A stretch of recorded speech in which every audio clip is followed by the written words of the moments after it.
You are listening to the Battle Born Libertarian podcast, the official podcast of the Libertarian Party of Nevada. Here's your host, Tyus France.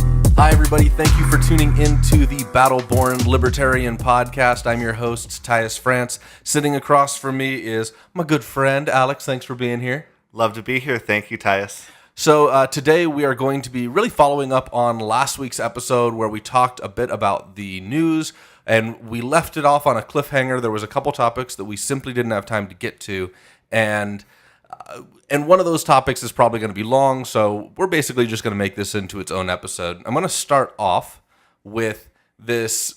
In Toronto, there was this thing with some steps. It's a really small story. It's really unimportant, but I think it makes a very powerful point about bureaucracy and government efficiency and so forth. So there's this park. And in this park, there's this little hill area that it's pretty hard for elderly people to get up and down this. And people just wanted steps there. And it took 8 steps to go from one level to another, right? So the city gets together and they say, you know, what is it going to cost for us to build these steps? And the numbers come back, and the numbers are incredible. So they get these quotes anywhere from $65,000 to $150,000. So for 8 steps, that means we're looking at between $8,000 to $19,000 per stair, per step. That's what they're getting a quote on for this, and they're considering building this based off of the fact that people want it. So this gentleman goes out there and he hires a homeless guy, and for $550, he just builds the steps, right? No big deal. He just goes, I'm going to build it. And he does it for $550, which that right there was the initial story. The initial story was, look at how insane this is and how much they're wanting to charge for this based off of whatever bureaucracy and process and regulation that they need to put in to build steps. And then this guy just goes out and gets it done for, you know, almost $500,000. And so that was the first part of the story. It evolved a little bit after that. They destroyed his steps. The city blocked them off for a little bit and said, oh, you can't use these. They're fine. They were fine stairs. They worked fine. Everybody was happy with them. And they blocked them off. Then they destroyed them. And the city plans now to rebuild them for a measly $10,000. So fantastic that they can do it for, you know, 1/6 or even less than 1/6 of their initial price they quoted. Pretty tragic that it's still 20 times what a private citizen can do with it. And it really shows the level of efficiency that this government entity is capable of working within, and how efficient a private market could be with it. Do you have any thoughts on this particular story? Well, but Tyus, who would tear down the steps if it weren't for the government? Who would tear down the completely functional brand new steps? Yes. That actually created a job for a homeless guy. Yes. Yeah, it's just such an example of how private citizens who care about their communities can do so much more than the government. I think libertarians, we've talked about this in past episodes, we get a bad rap for being people who don't care, right? We don't care about people, and it couldn't be further from the truth. We care a lot about people. We care about your money. We care about your livelihood. We care about your freedom, and we care about you.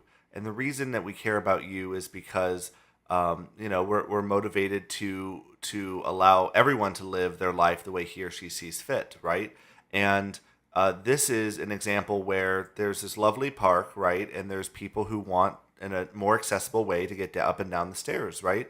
And so I believe like a retired auto mechanic, I think he was, or something like that, a gentleman who's got decades of tradecraft experience at building stairs. It wasn't like these were, like I built them. Like no one would trust stairs I built. But I probably would if they looked sturdy. I mean, if they looked sturdy, sure. And you always send down like a test penguin, right, to see if they crumble. But the thing is that this is really no different, in my opinion, than people who are active in repairing potholes or any of these sorts of things on your city roads. Did you know that the Clark County Commission believes the cheapest that they can get a mile of paving done is somewhere between $1 and $2 million per mile? Wow.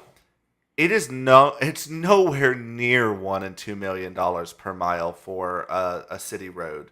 But here in Clark County, right, we pick the cronyist capitalist, which is currently Las Vegas Paving Corp. and we give them the ability to go out and build the roads or whatever it is, and they just gouge the taxpayer, and that's money that could have gone to other things, schools, parks, whatever. Even if we didn't lower taxes a dime, do you really want to spend $1 million per mile for roads, or 10,000? Even 10,000 is too much, right? For 8 steps. stairs? That's ridiculous. For 8 stairs. Over $1,000 a step. Yeah. I mean, that just, to me, that's insane. And that's what's so great about this story is it shows that if you care about your community, you can help it directly for far less and far greater value than if we go through the government. One thing that is often brought up is like welfare, for example, right? Well, most of the allotment of money for welfare goes to its administration. It's tragic, right? If you were to donate to a charity that you knew 90% of it went to the pockets of the people running the charity and only 10% of it went to the charity, you wouldn't give money to that charity, right? I mean, nobody would. Who would do that? Nobody. But we do that for the government, right? They get a free pass on being inefficient and helping less people. The charities that we donate to and that we'll often work with here in the community for LP Nevada, Aid for AIDS Nevada, Opportunity Village, these are places that are very, very concerned about keeping themselves with low administrative costs. And that's why so many people like myself and like Brandon Ellison and Penn Gillette and I, we had a nice group earlier this year even that went out for the AIDS walk. The reason that we support these organizations is because they efficiently use the money to do what they set out to do, right? We picked where we wanted to donate to, and we did it based on our belief that they're using the money most efficiently and that money is the best spent. We want to help our communities too. We just don't think that the government is an efficient way to do it. I mean, they're gonna take half of the money we give them and blow up people in Syria, and then they're gonna take the other half and they're gonna pay off all the people that got them into office, and then eventually maybe a small fraction of 0.5% of the federal budget will go to helping people. And they continuously do this. So what do you think about? Well, there's no way the government can be more efficient than the private market. And I'll give you an example that is very close to home because it's what I do for a living right now. Where I'm an entertainment manager. So as an entertainment manager, there's a client that wants a performer, and then there's a performer. And most performers discuss that with the client, and they work out their agreement, and that's the end of it. I'm something that goes in between that. I take a percentage by being a third party in that agreement. So the only reasons you should ever have me is if something's going to be so complicated or unwieldy or it's going to be very unpleasant, and I'm going to smooth that out. That's my function. And I talk to a lot of performers, and a lot of them are like, oh, I really want an entertainment manager. And I'm like, no, you don't. You're going to lose 20% right off the top of what you make. So like, I'm a bad thing to have. And in this situation, that's the reason the government can't be more efficient than the market by itself, is because just by having administrative costs alone, if that was all we were looking at, if we weren't looking for taxes and incentives, subsidies and regulations, if we took even all of that just off the table and said, you know what, these guys are going to take the money, then they are going to find the most efficient way of spending the money. Even if that was all they did, it can't be more efficient than those people going out there and spending the money they want to, the way they want to directly. It can't be done. So that's why everything that the government runs, unfortunately, I hate to say it, everything the government runs is going to be less efficient than if it was run by the people that really want it in place. Now, I understand that some of these things become massive as far as economy of scale. There's definitely ways to poke holes in it when you're saying, well, what about civil defense? What about how do you deal with court systems and things like that? And I'm sure we're going to go into different ways those things can be handled in the future. And we have a difference of opinion on the minarchy versus anarchy aspect of it. So there's going to be some different solutions depending on who you talk to. But ultimately, there's never a situation where if you're just talking about money and getting something done efficiently, where adding a third person into that equation is going to be more profitable than having less people involved in it. Or I shouldn't say profitable, I should say efficient. Yeah, I mean, it reminds me of the movie from the 90s, Office Space, right? Where you have well, what do you say you do here, right? Some of us have seen these memes online, and if you haven't, they're pretty funny. But that's what this reminds me of, right? Whenever the government gets involved in something as simple as building a set of stairs for a park that these concerned citizens wanted, They weren't demanding like we're not going to vote for you. I mean, there was no threats of extortion, right? There was just a hey, this is dangerous for us to go down this hill. We get some steps built here? And then for the city to turn around and do an open bid and find $60,000 to $105,000, just imagine how much money they must be spending on other aspects of the government. That's how much they're willing to spend on steps. And that's the reason that they're telling them, well, you're going to have to wait a couple of years for us to get these steps done because we have to raise that much money. I mean, that's just so ludicrous to me. It's right out of Parks and Recreation, like the comedy show. Really it's like an episode written right from it. Yes, it's so sad that we, and even in that show, right, there was such despite the libertarian overtones of Ron Swanson, right, you end up with very kind of, statist. I don't know if statist is the right word, but, the government's the answer, right? And we have to think about, whenever we want something, we have to think about, is this something the government should be doing? Or is it something that we can do together in a small scale, right? And this is so well exemplified by, and I don't like HOAs for a lot of reasons. I don't live in one, but I know people that do like HOAs, right? And they live there because they do things on a small, you knew what you were signing up for when you got there scale, and you have a direct voice. It's a small community of maybe 200 homes or even, that's probably even a larger one, It's voluntary is the big difference. And it's voluntary. You chose to move there. You chose to abide by those rules and regulations and this sort of thing. They get roads paved for the development and for this sort of thing, not the city or county, and they do it for far less than $1 million a mile. They're just they're an example right now of how a small, decentralized, voluntary, private market solution to someplace like where you live can build roads and parks cheaper and better, and they're much more responsive to what the community wants, rather than have to call the Libertarian Party of Nevada and say, hey, we want a new park, right? And we're going to go then send our lobbyists to county commission meetings that are 6 or 7 hours long during the workday on Tuesday to try and lobby on your behalf as citizens. That's the convoluted process it takes, even if you don't go yourself. That's the process, right? You have to work in this massive organization to try and get lobbying efforts done, and you have to convince an entire county that you need a park or something. Or, right, is it much easier just to get like 100 neighbors and say, hey, if we all pitch in $100, we can have this grass seed every year, and now we have this beautiful park that we can all enjoy, and you didn't have to if you didn't want to, right? But everyone agreed, you know what, this raises our values, this, whatever. And so you chose on a small scale. You only had to convince 99 people. You didn't have to convince an entire county the size of Clark that you needed to have a park or a golf course or whatever.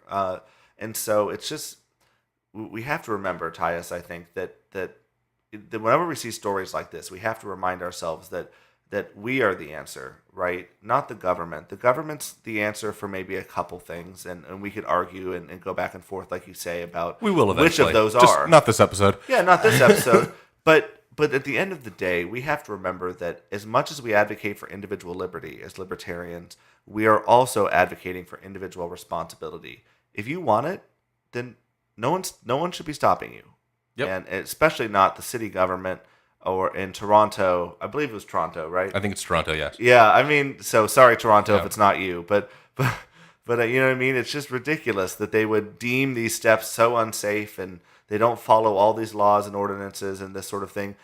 These are the things that prevent 95% of the community from having something to enjoy, because maybe it doesn't service 100% of the needs of all the community across the entire county simultaneously. Yeah. It's just silly. It is crazy. And you make some great points about, an HOA being a voluntary organization. Communism works as long as everybody's okay with it.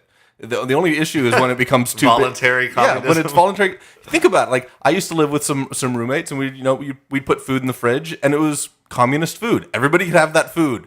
We had an agreement across the board. So that's a fantastic point. The other point you made that I think is really, really valid and important, so important, is the personal responsibility, the personal involvement.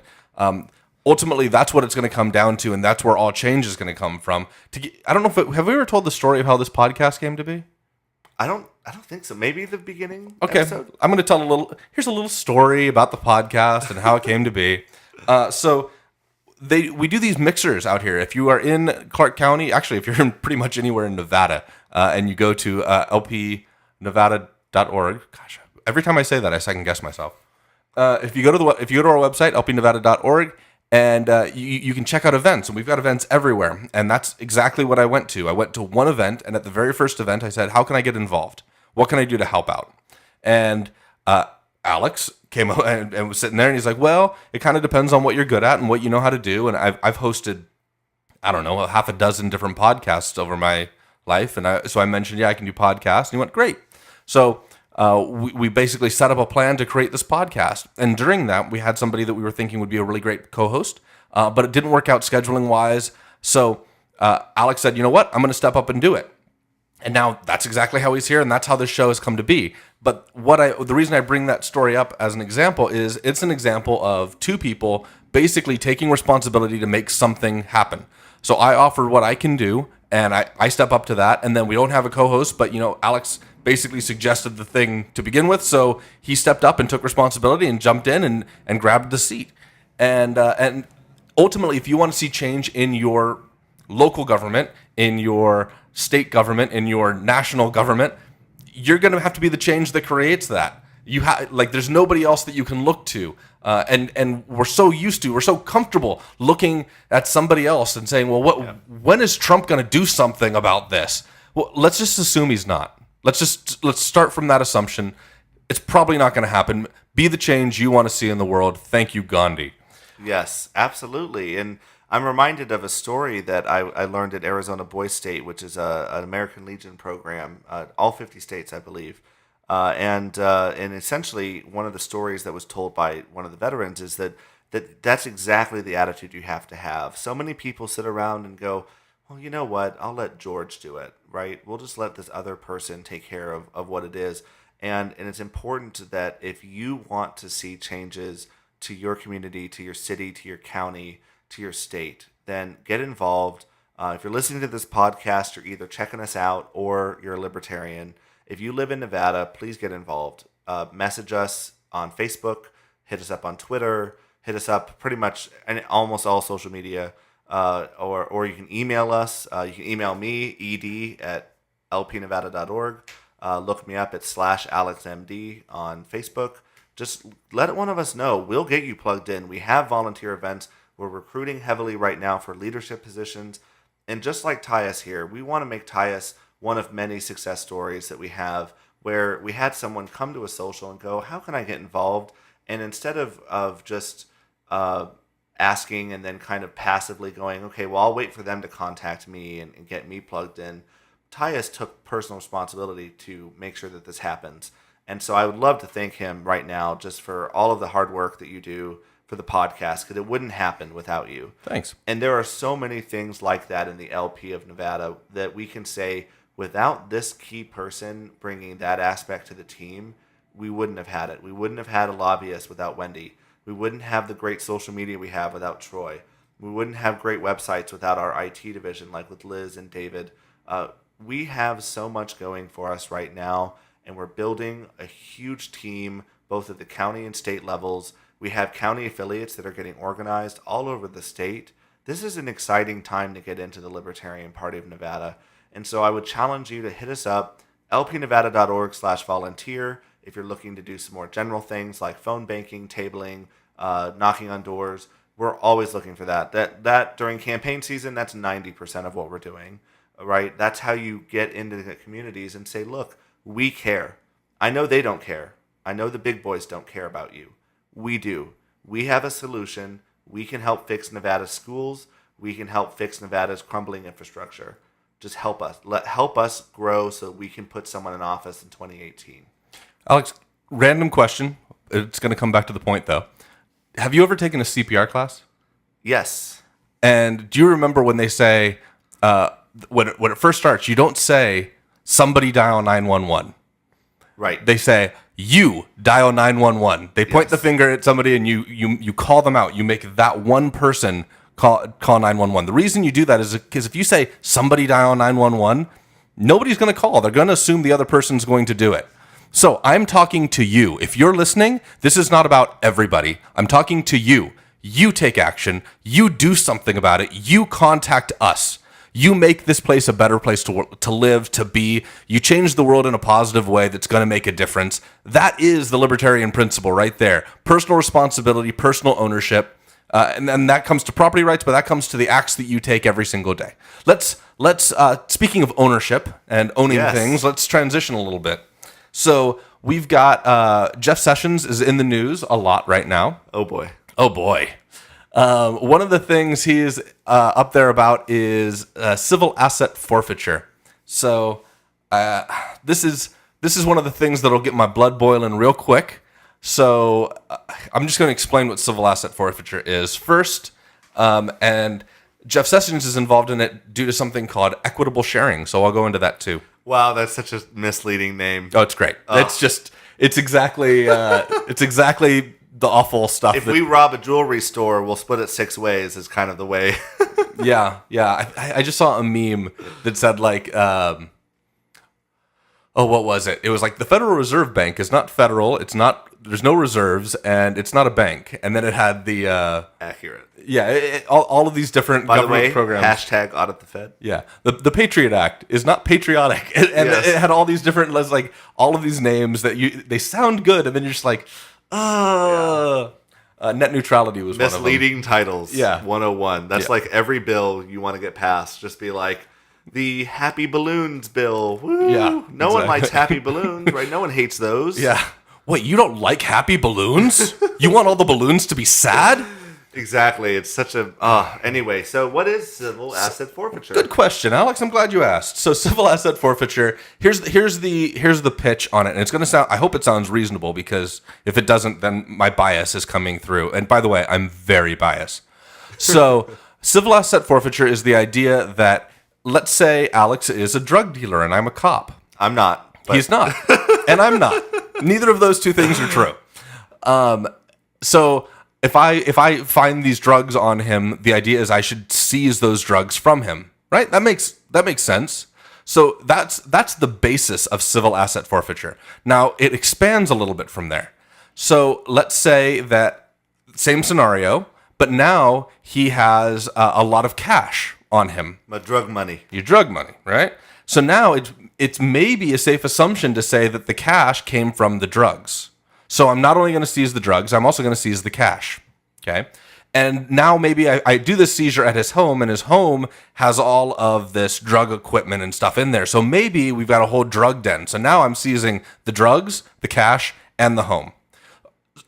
I hope that sounds like maybe a reasonable thing to do, because that's the argument for it. And I'm going to go into a little bit later about the argument against it. Before I do, I'm going to talk about equitable sharing. I'm trying to give you everything from the side that I'm against. From the government's perspective. Yes, from the government's perspective. So that's the asset forfeiture side of it, right? These people are forfeiting their assets because it's used for illegal purposes. Okay. Equitable sharing, what that does is, if a lot of states have limits on on the assets you can take. The federal government doesn't seem to have those limits in place. Surprise. Yeah. So the federal government's just unlimited. Gasp. So what the idea between equitable sharing is, if I'm the state, I can seize Alex's assets even above state levels. I give those assets to the federal government, and then they gift 80% of them back to me. So I have just found a way around having caps on what I can seize from Alex. I don't even have a way of spinning that to make it sound good. It's not good. That's literally what your government is doing right now, and it's worse. I'm sorry, I can't hold back any longer.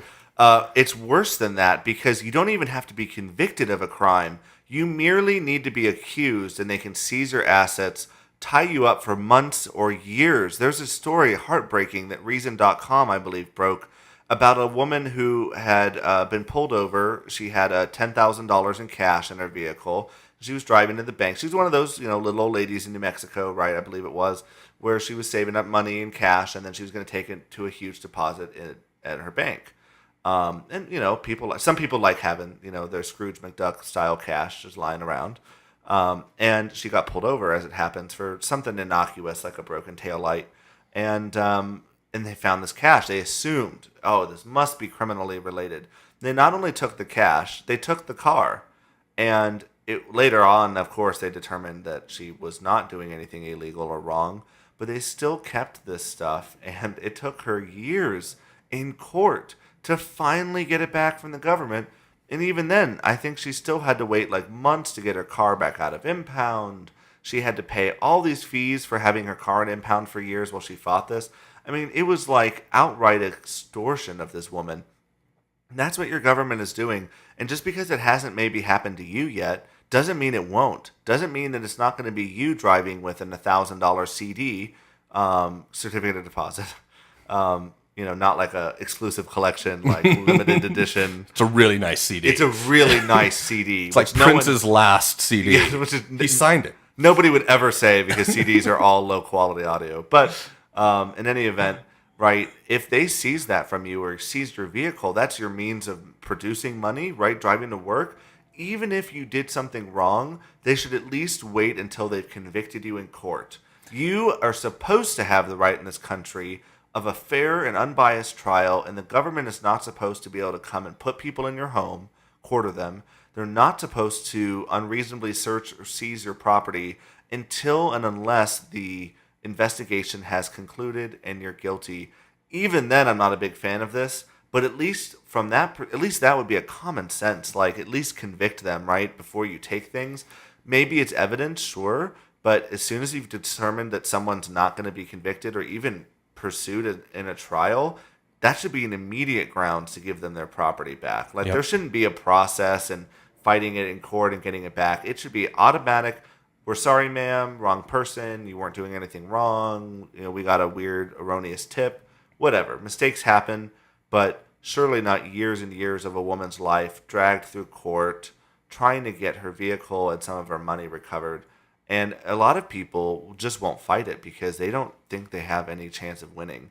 And that's just absolutely not true. If you need legal assistance, there are a lot of great organizations that provide legal help to people who have had their assets seized by the government and they didn't do anything wrong. Definitely check out, obviously, the ACLU of Nevada. Definitely check out, I believe it's the Alliance Defending Freedom, ADF. This sort of thing. There are a lot of organizations out there that will take your case because they know you will win, and you should. And I believe I even saw earlier, I don't know if you saw this, a statistic that indicated that actual theft by all the thieves in the entire country last year stole less money than was seized via civil asset forfeiture. Well, it's a little misleading. But you're right. It definitely is true if you're just talking about burglary. So burglary is $3.5 billion per year. The highest estimate is about $4.5 billion per year. But I believe $3.5 billion is what the FBI reported as far as burglary is concerned. Asset forfeiture is $5 billion per year. That means the government is burglaring more money per year than criminals are. Yeah. Now, it's a little misleading because if you include car theft in there, that changes the number and it gets up to about $12 billion. So, but car theft is a whole different ballgame. So, but yes, essentially the government is taking more money than burglaries are every single year from people. And a couple of things that are really important. You mentioned due process earlier. And there is a difference. The way they get around this due process thing is you are innocent until proven guilty. And that's in the Constitution. Like, what is that, 5th, 6th, and 7th? Is all about how you're basically handled in court, I think. So I might be getting that wrong. You can write in and tell me how wrong I am about which amendments of the Constitution. Yes, for you constitutionalists out there, you keep us honest about those amendments. So you have all these rights, innocent until proven guilty. Big, very, very important thing that we have in the United States. That's brilliant. But your assets do not. So your assets are guilty until proven innocent. So that's how they get away with holding this stuff. I had no idea. That's crazy. That's an insane argument. That is the workaround that they've got on it. Your assets are guilty until proven innocent. So in several cases, people have lost their homes. Their homes are simply taken from them, and they have to prove the innocence of these possessions. That say these things had nothing to do with it. There was a gentleman that was basically doing on one of those pot dispensary things, or I don't know whether he was on the manufacturing or sales side or whatnot, but he was involved in that. The government came in and they took his house from him. And he's like, the house had nothing to do with it. And they're like, well, you made money off of this. You bought a house. House is ours. There's also tons of videos online where people are talking to police officers about, what do you guys do with the stuff that you're seizing? And they're like, oh, we buy coffee machines for the police force, things like that. So it is criminal what is taking place here. They're literally stealing from citizens. Now, one example of this that I wanted to bring up is the IRS has stolen. I'm just going to say it as it is. Sorry, guys. You can come at me if you don't like the word stolen, but that's what's going on here.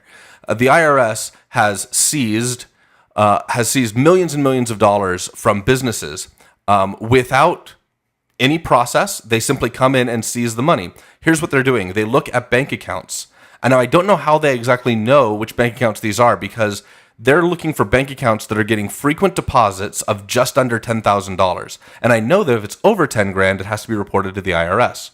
So the IRS is somehow auditing these and finding out certain people that are depositing a little less than $10,000. And then they simply go in and they seize the entire bank account. And they say, this is ours now. Until you can prove that you're not laundering money, we own all this money. And there's so many problems with this. There's many, many businesses that if you own a business, you know that there's just a certain amount of money you take in.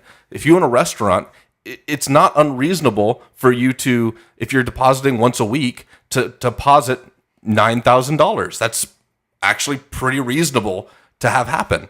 And again, you're guilty. At least that property is guilty until proven innocent. Well, the IRS, when people fight back and say, "Hey, we want this money back. This is not nefarious. There's nothing bad about how I got this money."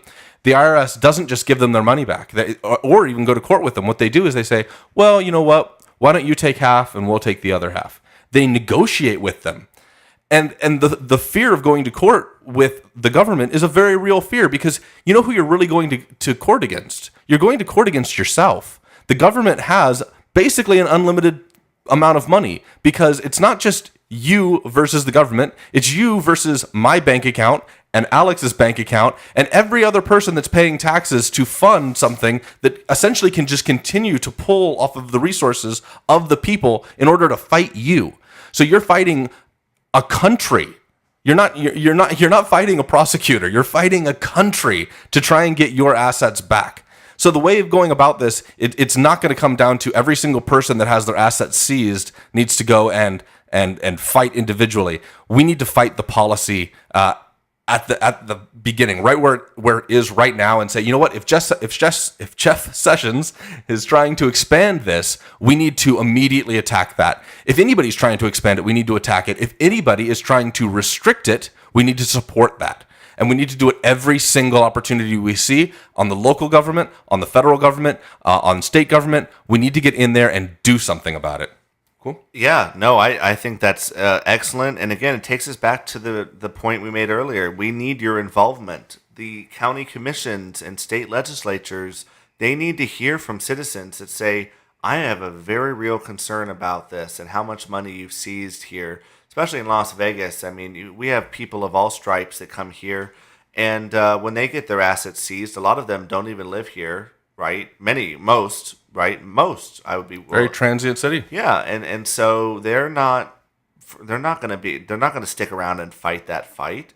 And of course, the people who do fight it are disproportionately upper class, right? Why? Because they know lawyers that are like, why would you settle for that? Don't do it.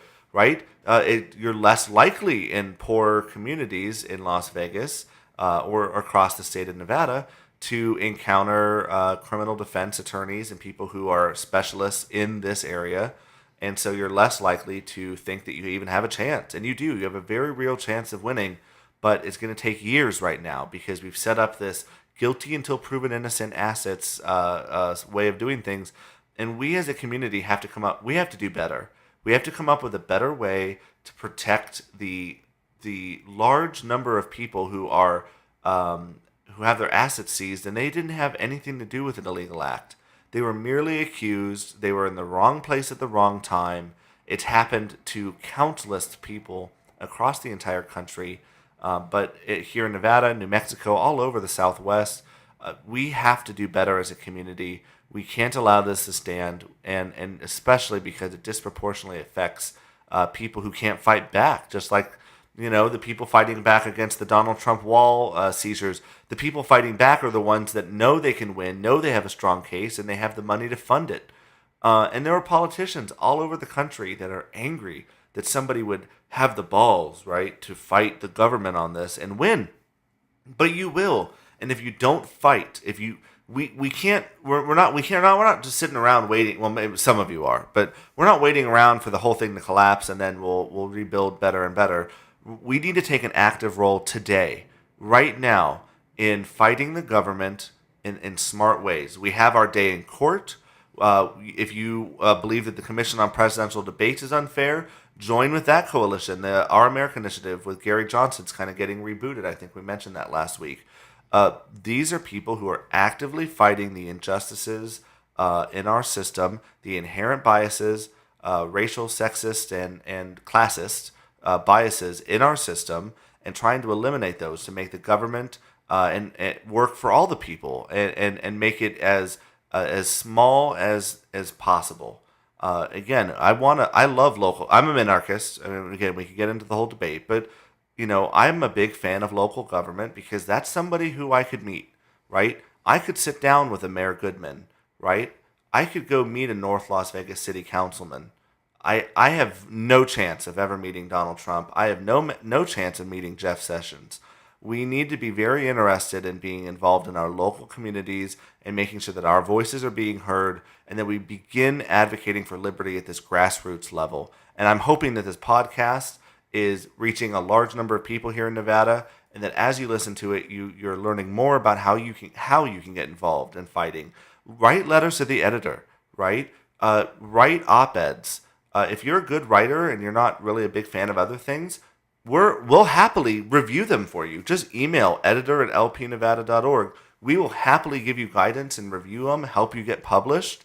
Send us op-eds, send us letters to the editor. We want to help you get published so that you can start affecting your hometowns and communities across Nevada in a libertarian direction. It's not just civil asset forfeiture. There are all kinds of crimes the government's committing on a regular basis. If you're passionate about one of them, then talk about it, write about it. Don't let it go. Don't let George do it, right? Be involved in it. Gandhi, right?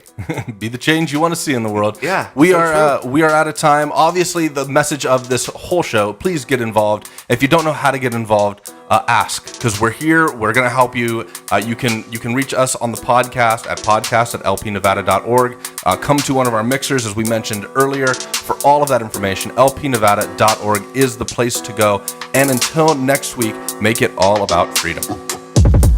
This show is brought to you by the Libertarian Party of Nevada. Music is provided by T. Sims. Please support the show by subscribing, sharing it with friends, and leaving a positive review on iTunes. For more information or to learn how to get involved, visit lpnevada.org.